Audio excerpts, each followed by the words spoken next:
పిల్లల అభ్యున్నతితోటి దేశం బాగుపడుతుంది, రాష్ట్రం బాగుపడుతుంది అన్న సదుద్దేశంతో ఈ కార్యక్రమాన్ని చేపట్టినారు.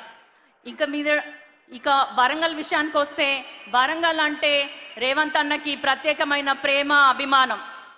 మనకి ఎన్నో ఏళ్లుగా కళ్ళగా మిగిలిపోయినటువంటి మామ్నూర్ ఎయిర్పోర్ట్ కోసం కేంద్రం దగ్గర పోరాడి, కేంద్రం దగ్గర అనేక సార్లు కేంద్ర మంత్రులను కలిసి ఒత్తిడి తీసుకొచ్చి జిఎంఆర్ సంస్థ ఏదైతే 150 కిలోమీటర్ల మేర ఇంకో ఎయిర్పోర్ట్ ఇయ్యము అని పట్టుబట్టి కూర్చున్నా కూడా ఆ నిబంధనని సడలించి మన కోసం ఎయిర్పోర్ట్ తీసుకొచ్చారు.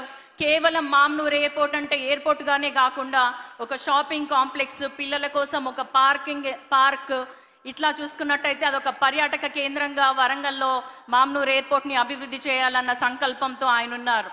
మనందరికీ తెలిసినది, రాష్ట్ర విభజన చట్టం హామీ ప్రకారం మనకి కోచ్ ఫ్యాక్టరీ రావాలి.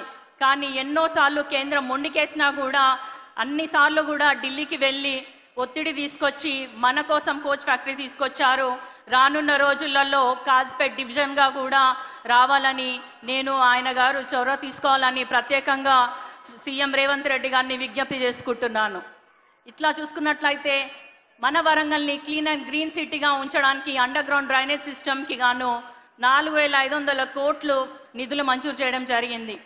నేను ఎంపీగా పోటీ చేస్తున్నప్పుడు, నా కోసం ప్రచారంకి వచ్చినప్పుడు ఇచ్చిన హామీలన్నిటినీ ఒక్కొక్కటిగా నెరవేరుస్తూ దాదాపు వరంగల్కి 5500 కోట్లతో నిధులు మంజూరు చేయడం జరిగింది.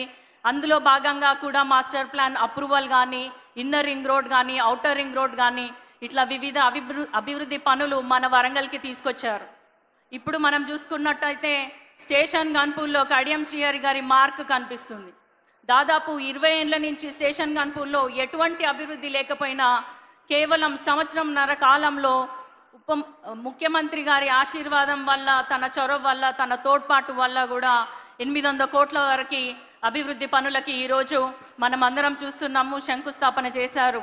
ఇట్లా రానున్న రోజులలో లోటు బడ్జెట్గా ఉన్న తెలంగాణకి ముందుకు తీసుకెళ్ళి ఇంకొన్ని సంక్షేమ పథకాలు తీసుకొచ్చే మన రేవంత్ రెడ్డి గారి ప్రభుత్వాన్ని, రేవంత్ రెడ్డి గారిని ఆశీర్వదించాలని మిమ్మల్ని అందరినీ కోరుకుంటూ, రానున్న స్థానిక సంస్థల ఎన్నికల్లో కూడా మన కాంగ్రెస్ జెండానే ఎగరాలని మిమ్మల్ని అందరినీ కోరుకుంటున్నా.